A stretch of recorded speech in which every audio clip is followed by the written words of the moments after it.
The room was silent.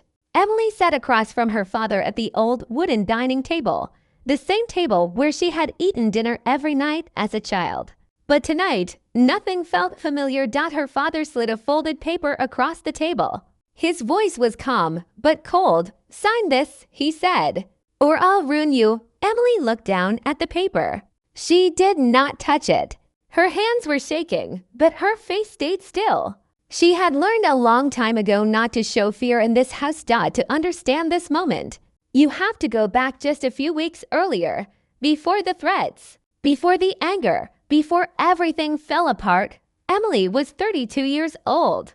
She worked as an accountant at a small firm in the city. She was not rich, but she was careful. For 10 years, she had saved every extra dollar she could. She skipped vacations. She drove an old car. She lived in a small apartment instead of a nicer one, just so she could save more. Her goal was simple. She wanted to buy a home. Not a big house, just something that was hers. Something no one could take away. By the time she turned 32, she had saved $35,000. It was not just money to her. It was years of sacrifice. It was proof that she could build something on her own. Then her younger sister, Claire, got engaged. Claire was 27. She was the type of person who always got what she wanted. Growing up, if Claire cried, their parents rushed to comfort her. If Emily cried, she was told to be strong. If Claire needed something, it appeared. If Emily needed something, she was told to wait. Emily had accepted this a long time ago. She stopped expecting fairness. She just kept her head down and worked hard. But when Claire's wedding plans began, everything changed. Claire wanted a big wedding. A very big wedding. She wanted a designer dress, a 5-star venue, an expensive photographer, and a guest list of almost 200 people. When the final number came in, it was $35,000, the exact amount Emily had saved. At first, Emily thought it was a strange coincidence. Then her mother called her one evening. "Emily," her mother said, her voice sweet but firm, "your sister's wedding is very important. This is a big moment for our family. We need your help." Emily felt her stomach tighten. "What kind of help?" "We need you to cover the wedding costs. $35,000. You have savings. Claire doesn't have that kind of money yet. You're the responsible one. You always have been." Emily closed her eyes for a moment. She thought about the years of skipped vacations, the overtime hours, the sacrifices. All of it meant to build her own future, not fund someone else's wedding. "Mom," she said slowly, "that's my savings. I've been saving for a home. I can't just give it away." There was a long pause on the phone. "So you're saying no?" her mother asked. "I'm saying I can't afford to lose everything I've worked for," Emily replied. Her mother's voice turned sharp. "Your sister has always looked up to you. This is your chance to help this family. Don't be selfish." Emily, that word, selfish, hit hard. It was the same word Emily had heard her whole life whenever she tried to put herself first. Even a little, but this time she did not back down. "I'm sorry." "Mom, I can't do it." The call ended quickly after that. Cold, short, no goodbye. For a few days, nothing happened. Emily thought maybe her parents had accepted her answer. She hoped quietly that things would go back to normal. Then came the family dinner. Her father called her that morning and asked her to come over. He said it was important. Emily felt a strange nervousness in her chest all day, but she told herself it was probably nothing. Maybe they just wanted to talk things through calmly. When she arrived, the house felt different, quiet, tense. Her mother barely looked at her. Claire sat in the living room, arms crossed, refusing to make eye contact. Her father asked her to sit at the dining table. That is when he brought out the paper. "What is this?" Emily asked, staring at the folded document. "It's simple," her father said. "You sign it, and this family stays together. You don't sign it, and you'll see what happens." Emily's heart pounded. "Dad, what is this paper?" Her father's eyes were hard, unreadable. "You'll find out soon enough. But right now, all you need to know is this. Sign it or I'll ruin you. Emily looked at her mother, hoping to see some sign of comfort, some sign that this was a joke. But her mother's face was cold, distant, almost like she was watching a stranger. Emily did not sign the paper that night. She stood up from the table, her legs shaking, and said the only thing she could think of, "I need time." "I'm not signing anything I don't understand." Her father's jaw tightened, but he did not stop her from leaving. As she walked to the door, she heard her mother whisper something to Claire. She could not make out the words, but the tone was sharp, urgent. Emily drove home that night with her hands gripping the wheel tightly. Her mind kept replaying the moment her father slid the paper across the table. What could possibly be in it? A loan agreement? Some kind of property transfer? She had no idea. But she knew one thing. Whatever it was meant to control her. The days that followed were quiet, but not peaceful. It was the kind of quiet that comes before a storm. On Thursday, Emily's phone buzzed with a text from her cousin, Rachel. "Hey, is everything okay? Aunt Linda said some strange things about you at the salon today." Emily frowned and called Rachel immediately. "What did she say?" Rachel hesitated. "She said you were being selfish, that you have money saved up and you're refusing to help your sister. She said you never cared about this family, only about yourself." Emily felt her chest tighten. "That's not true, Rachel. You know how hard I've worked for that money." "I know," Rachel said gently. "But it's not just Aunt Linda. She's telling everyone. Your uncle, your grandmother's old friends, even people from church." Emily closed her eyes. Her own mother was turning the family against her, one phone call at a time. By the weekend, the damage was done. Relatives who used to send her birthday messages stopped responding to her texts. An aunt she loved dearly did not invite her to a small family gathering. The kind of gathering Emily used to attend every year without fail. It was Sunday dinner that hurt the most. Every month, the family gathered at her parents' house for a big dinner. Emily almost did not go, but she decided she needed to face them directly, calmly, without hiding.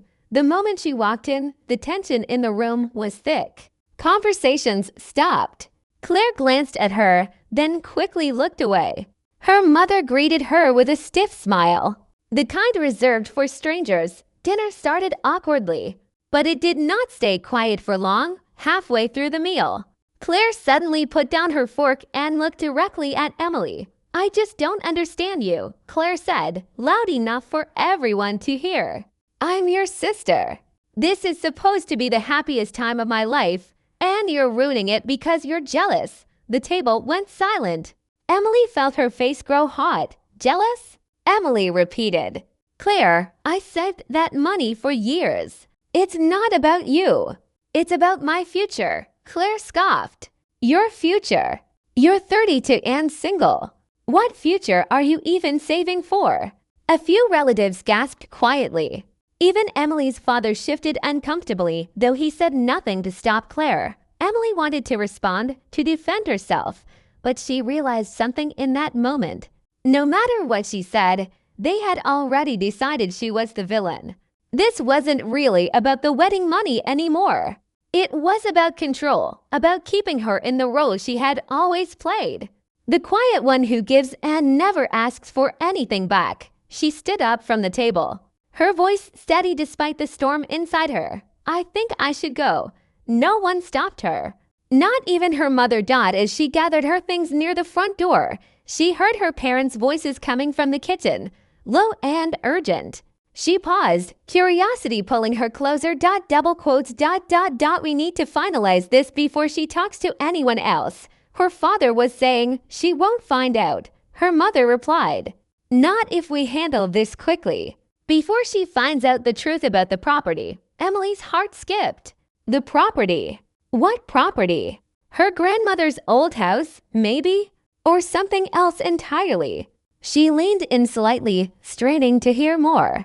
But her foot brushed against a small table near the door, causing a picture frame to wobble. The kitchen went silent. A moment later, her father appeared in the hallway, his eyes narrowing when he saw her standing there. "Emily," he said slowly, his voice low and controlled. How much did you hear? Emily's mouth went dry. She could see it in his eyes, a flicker of something she had never seen before. Not just anger, fear, whatever this secret was. It was big enough to make her father afraid of what she might discover. She swallowed hard and forced herself to meet his gaze. Enough to know you're hiding something from me, she said quietly. And I intend to find out what it is. Her father's expression darkened. But before he could respond, her mother appeared behind him. Her face pale. Get out, her mother said suddenly, her voice trembling with something between anger and panic. Get out of this house right now. Emily stood frozen for a second, stunned by the sudden shift. Then, without another word, she turned and walked out the door, her mind racing with questions. What was this property they were talking about? What truth were they trying to hide from her? And why did the mention of it seem to scare her parents more than anything else that had happened so far? As Emily drove away from her childhood home, she made a quiet decision. She would find out the truth, no matter what it took. Because whatever her parents were hiding, it was clear now that it was far bigger than a wedding and far more dangerous than she had ever imagined. The next few weeks felt like walking through fog. Emily went to work, came home, and sat alone in her small apartment, replaying the words she had overheard. Before she finds out the truth about the property. The sentence echoed in her mind like a warning she could not ignore. She tried calling her mother twice.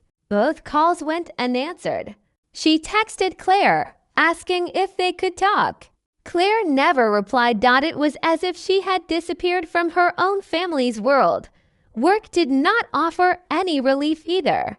One afternoon, Emily's phone rang loudly during a meeting. It was her mother's number. Embarrassed, she silenced it quickly, but not before her boss, Mr. Daniels, gave her a questioning look. Later that day, he called her into his office. Emily, he said, folding his hands on his desk, I don't mean to pry, but I couldn't help noticing you've seemed distracted lately. Is everything all right at home? Emily forced a small smile. Just some family issues. Nothing I can't handle. Mr. Daniels nodded slowly, though his eyes lingered with concern. Just make sure it doesn't affect your work. You're one of our best accountants, but the clients need your full attention. Emily nodded and left his office, her stomach twisting with a new kind of fear. She had spent years building her career carefully, and now even that felt at risk because of her family's chaos. That evening, as she sat alone at her kitchen table eating a quiet dinner, her phone buzzed. It was a message from her Aunt Carol, someone she had not heard from in over a year. Emily, I found something you might want to see. It was your grandmother's. She asked me to keep it safe until the time was right. I think that time is now. Emily's heart pounded as she read the message again. Her grandmother, Eleanor, had passed away 3 years earlier. She had been the one person in the family who had always treated Emily and Claire equally, who never played favorites, who always told Emily she was proud of her hard work. Emily agreed to meet Aunt Carol the very next day. They met at a small coffee shop outside of town, away from prying eyes. Aunt Carol looked nervous as she slid a worn envelope across the table. Your grandmother wrote this a few months before she passed, Carol explained quietly. She made me promise not to give it to you unless something felt wrong in the family. And lately, from what I've heard, something feels very wrong. Emily's hands trembled as she opened the envelope. Inside was a letter, written in her grandmother's familiar handwriting. My dearest Emily, if you are reading this, it means the time has come for the truth to be known. There is a property, a small piece of land I inherited many years ago, along with a trust fund I set aside specifically for you. I always saw how hard you worked, how much you sacrificed, while your sister received everything without effort. I wanted to make sure you had something that was truly yours, something no one could take away. I trusted your parents to inform you when the time was right. but I fear they may have other plans. Please speak to my lawyer, Mr. Reynolds, as soon as possible. He has all the details you need. With all my love, Grandma Eleanor. Emily read the letter 3 times, her mind racing. A trust fund. A property. Meant only for her. Why had her parents never mentioned any of this? Suddenly, the conversation she had overheard made terrible sense. Before she finds out the truth about the property, her parents had known about this inheritance all along. And clearly, they had done something to hide it from her. Do you know anything else? Emily asked Carol, her voice shaking. Carol shook her head. Only that your parents have handled most of your grandmother's affairs since she passed. I always assumed everything was done properly. I had no idea there might be more to it. Emily thanked her aunt and left the coffee shop in a daze. She needed to speak to this lawyer, Mr. Reynolds, as soon as possible. But first, she needed to confirm one thing.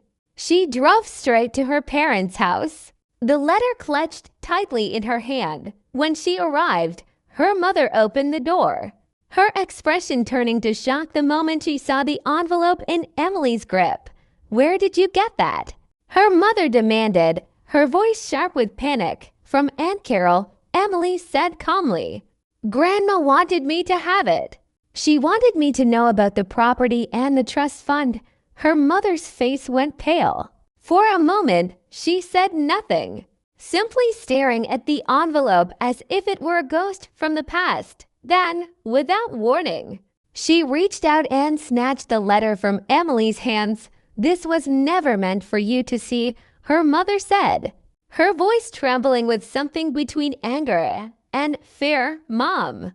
That's mine, Emily said, reaching for it. Grandma wrote it to me. You don't understand, her mother snapped, holding the letter away from her. There are things about this family, about this property, that are far more complicated than you realize. Then explain it to me, Emily demanded. Tell me the truth. What did you do? Her mother's eyes filled with something Emily had never seen before, not anger, but pure desperation.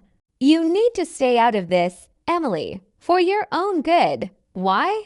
Emily's voice cracked. Why are you so afraid of me knowing the truth? Her mother did not answer. Instead, she stepped back into the house and closed the door firmly, leaving Emily standing alone on the porch, the letter gone. But the truth now impossible to ignore. Emily stood there for a long moment, staring at the closed door. She thought about her grandmother's words, about the trust her grandmother had placed in her, and about the property that was rightfully hers, whatever her parents were hiding. It was clear now that they would go to any length to keep it buried. But Emily was done being pushed aside. She was done being told to stay quiet, to accept less, to sacrifice everything for a family that gave her nothing in return. She walked back to her car, her mind made up. Tomorrow, she would find Mr. Reynolds, the lawyer her grandmother had trusted. And this time, no one was going to stop her from learning the truth. The law office of Reynolds and Associates was located on the 3rd floor of a quiet building downtown. Emily sat in the small waiting room, her knee bouncing nervously, the memory of her mother's panicked face still fresh in her mind.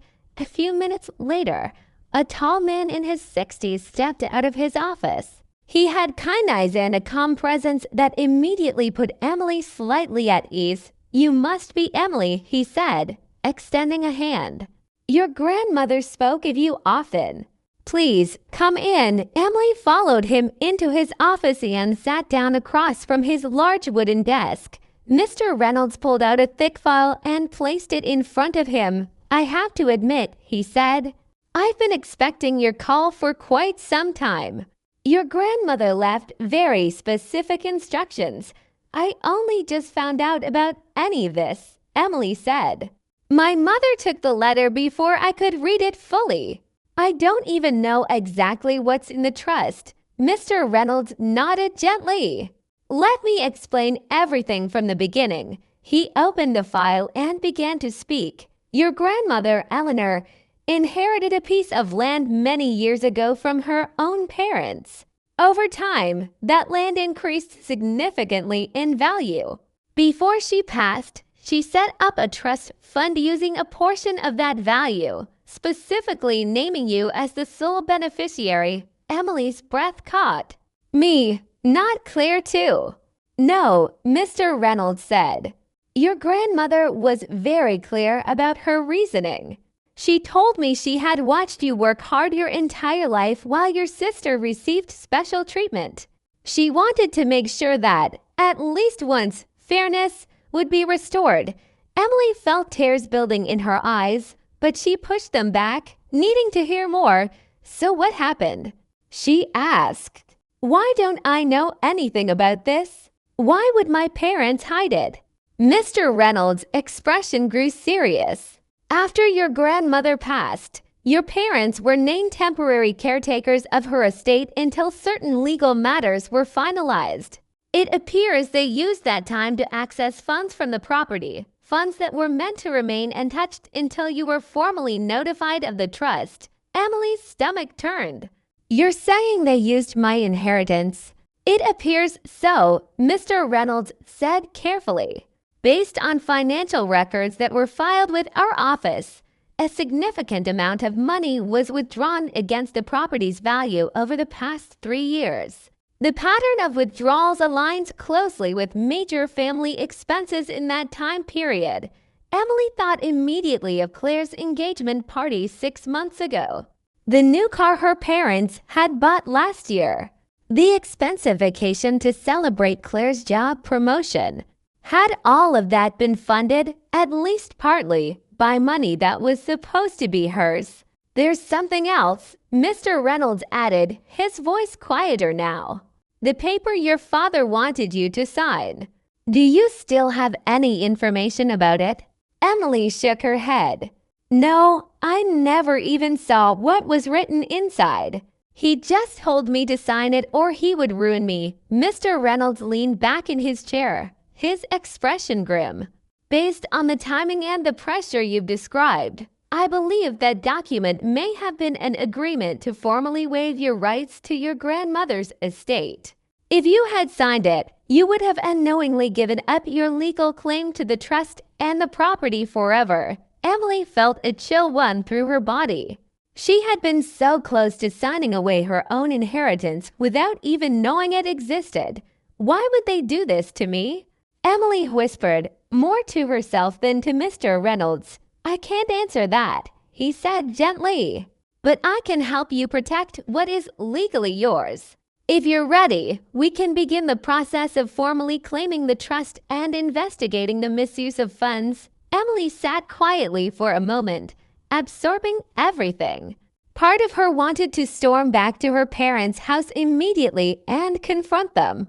But she knew that acting out of anger would not help her case. She needed to be smart. She needed evidence, patience, and a plan. What do I need to do? She asked, her voice steady now, determination replacing her earlier shock. Mr. Reynolds smiled slightly, clearly pleased by her composure. First, we gather all financial records related to the trust and the property. I already have most of them, but we may need additional bank statements to prove the pattern of misuse. Second, we prepare formal documentation asserting your legal right to the trust. And third, when the time is right, we present this evidence in a way that leaves no room for denial. Over the next 2 weeks, Emily worked closely with Mr. Reynolds. She requested old bank statements from a joint account she had once shared briefly with her parents for a family business years ago. Statements that, surprisingly, still showed some overlapping transactions. She spoke quietly with Aunt Carol again, who provided a few more letters and documents her grandmother had left with her for safekeeping. Piece by piece, the picture became clearer. Money withdrawn shortly before Claire's engagement party. Withdrawals matching the timing of home renovations at her parents' house.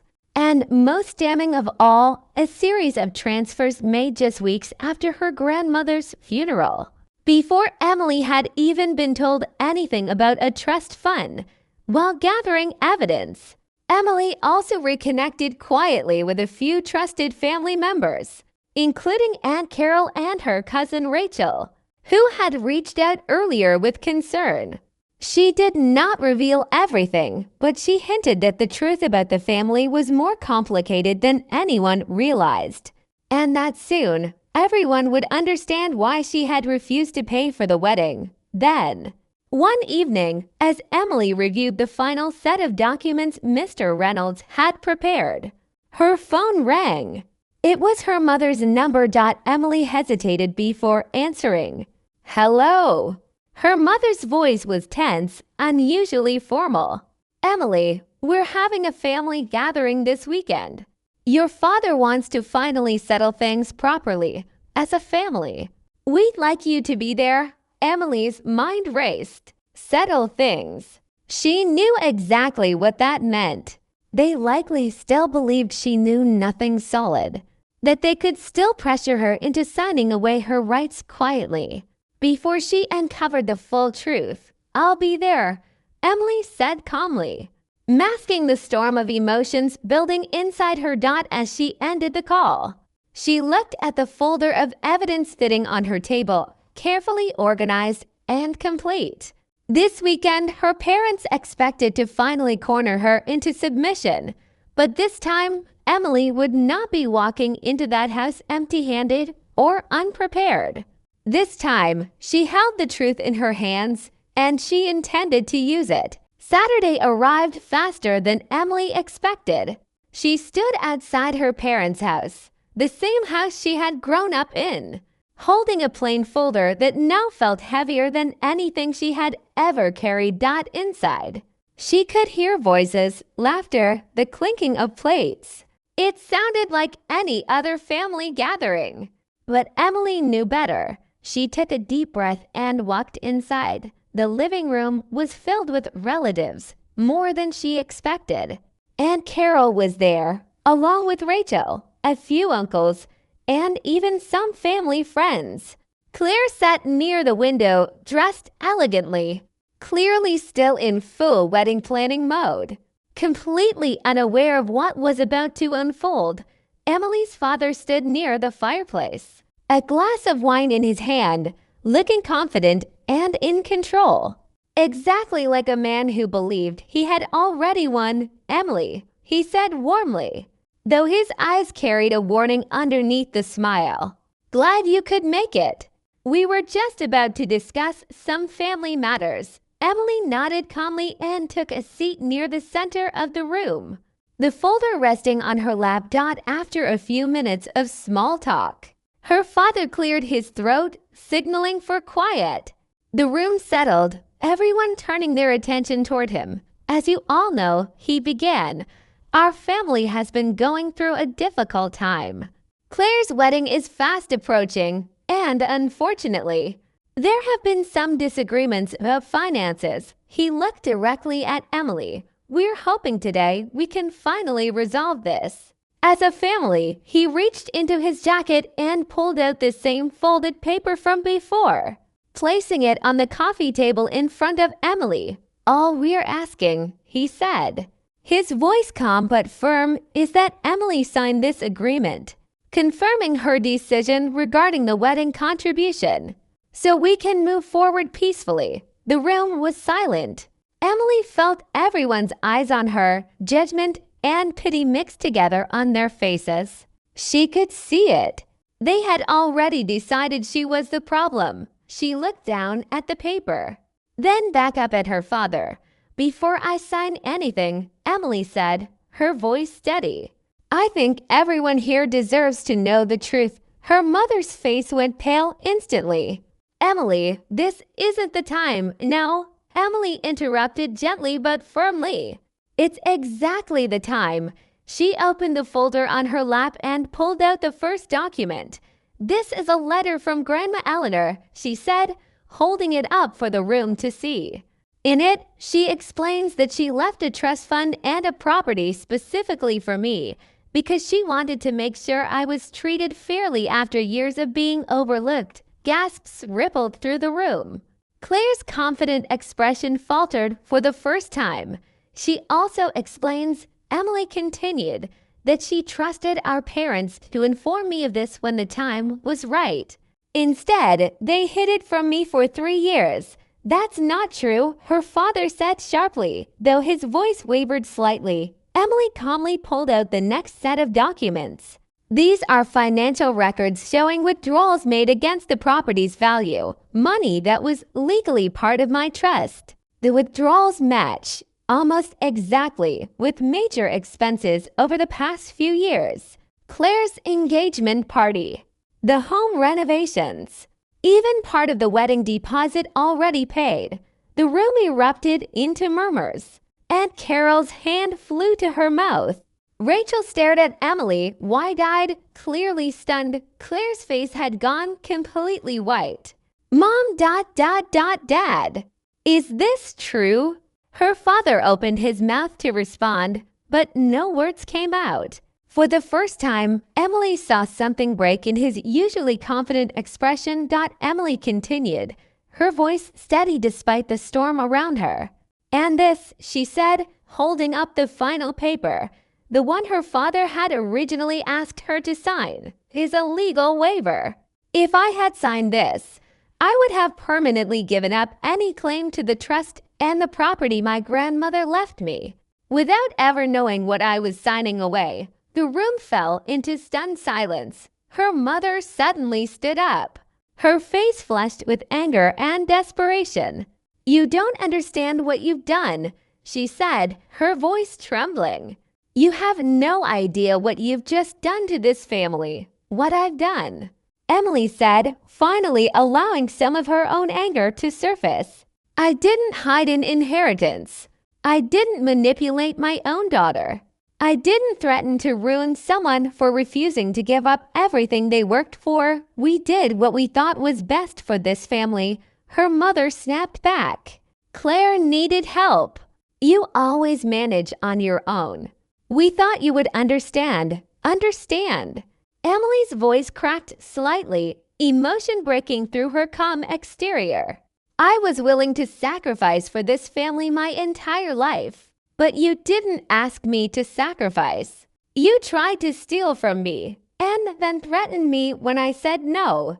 The room remained tense, relatives glancing between Emily and her parents, unsure of what to say. Claire, still pale, turned to her parents, her voice shaking. Is it true? Did you really use money meant for Emily to help pay for my wedding? Her father finally spoke, his voice quieter now, defeated. We were going to tell you eventually, Emily. We didn't think it was fair for you to have so much while your sister needed help. That wasn't your decision to make, Emily said firmly. Grandma made that decision, and you took it from me without even asking. The weight of the truth settled heavily over the room. Aunt Carol reached out and gently placed a hand on Emily's shoulder. A silent gesture of support that meant more to Emily than words ever could. Emily stood up slowly, gathering her documents back into the folder. I'm not signing anything, she said calmly, looking directly at her father. In fact, Mr. Reynolds, my grandmother's lawyer, will be reaching out to you formally very soon regarding the return of the misused funds. She turned to leave, but paused at the doorway, looking back at her family one last time. I never wanted to hurt anyone, she said quietly. I only wanted to be treated fairly, just once. As Emily walked out the door, she could hear the chaos erupting behind her, her mother's voice rising in panic, her father's attempts to explain falling apart, and Claire's quiet, broken questions cutting through it all. But for the first time in years, Emily felt something unfamiliar rising inside her. Not anger, not sadness, relief. The truth was finally out, and now there was no going back. In the weeks that followed, everything changed. News of what happened at the family gathering spread quietly through the family, then not so quietly through the wider circle of relatives and friends. Emily did not go out of her way to tell people. She did not need to. The truth had a way of traveling on its own. Mr. Reynolds moved quickly. Within days, he sent a formal legal notice to Emily's parents, demanding a full accounting of the funds withdrawn against the property and requesting immediate repayment into the trust. Emily's father, faced with the possibility of legal action and public embarrassment, did not fight it. He knew there was no defense against the paper trail. It took almost 2 months, but eventually, a settlement was reached. Emily's parents agreed to repay a significant portion of the misused funds, and the property, along with what remained of the trust, was legally transferred into Emily's name. For the first time in her life, Emily held something that was entirely her own. Something no one could question, manipulate, or take away. But the emotional aftermath was not so simple. Claire reached out to her about 3 weeks after the gathering. Emily almost did not answer the call, still raw from everything that had happened. But something told her to listen. Emily, Claire said, her voice shaky. I didn't know. I swear I didn't know any of this was happening. Emily was quiet for a moment. I believe you, she finally said. But you also never once asked where the money for all of this was coming from. You never questioned why things were suddenly easier for you and harder for me. Claire was silent, absorbing the words. I'm sorry, Claire said softly. I think I got so used to things being handed to me that I stopped noticing how much you were sacrificing. It was not a full resolution, not yet, but it was honest. And for Emily, honesty was something her family had rarely offered her before. Over the next few months, Claire postponed the extravagant wedding she had originally planned. Instead, she chose a smaller, more modest ceremony, one she paid for herself, with help from her fiancé's savings. She never asked Emily for money again. Slowly, carefully, the sisters began rebuilding a relationship built on honesty instead of expectation. Emily's relationship with her parents took much longer to heal. And in some ways, it never fully returned to what it once was. Her father remained distant for a long time, embarrassed by what had been exposed, unable to fully apologize for the years of favoritism and the attempt to take what wasn't his. Her mother, however, surprised Emily one afternoon with a quiet visit. She stood at Emily's door, looking smaller and more tired than Emily had ever seen her. I don't expect you to forgive me, her mother said. What we did was wrong. I convinced myself it was for the good of the family, but really, I just didn't want to see you as equal to your sister. I'm ashamed of that now. Emily listened quietly, feeling a strange mixture of old pain and cautious relief. I don't know if things can go back to normal, Emily said honestly. But I'm willing to try slowly, if you're willing to be honest with me from now on. Her mother nodded, tears in her eyes, and for the first time in years, Emily felt a small crack of warmth return to a relationship she had almost given up on entirely. With the trust fund and property finally secured, Emily made a decision that had been years in the making. She used part of the funds to purchase a small, cozy home just outside the city, exactly the kind of place she had always dreamed of. It was modest, nothing extravagant, but it was completely hers, free of debts, free of conditions, free of anyone else's control. On the day she moved in, Aunt Carol and Rachel came to help her unpack boxes, laughing and telling old stories about Grandma Eleanor late into the evening. Even Claire stopped by briefly, bringing a small housewarming gift and a genuine, if slightly awkward, hug. Standing in her new living room that evening, surrounded by moving boxes and the quiet hum of a life finally her own, Emily thought back to the moment her father had slid that paper across the table, demanding she sign away her future or face being ruined. She realized now that he had been wrong about one thing. Signing that paper would have ruined her, but refusing to sign it, standing her ground, and fighting for the truth, that was what had finally set her free. Emily was no longer the quiet, overlooked daughter who gave everything and received nothing in return. She was someone who had faced betrayal, uncovered the truth, and rebuilt her life on her own terms. And for the first time in a long time, sitting alone in the soft evening light of her very own home, Emily felt something she had almost forgotten was possible. She felt peace.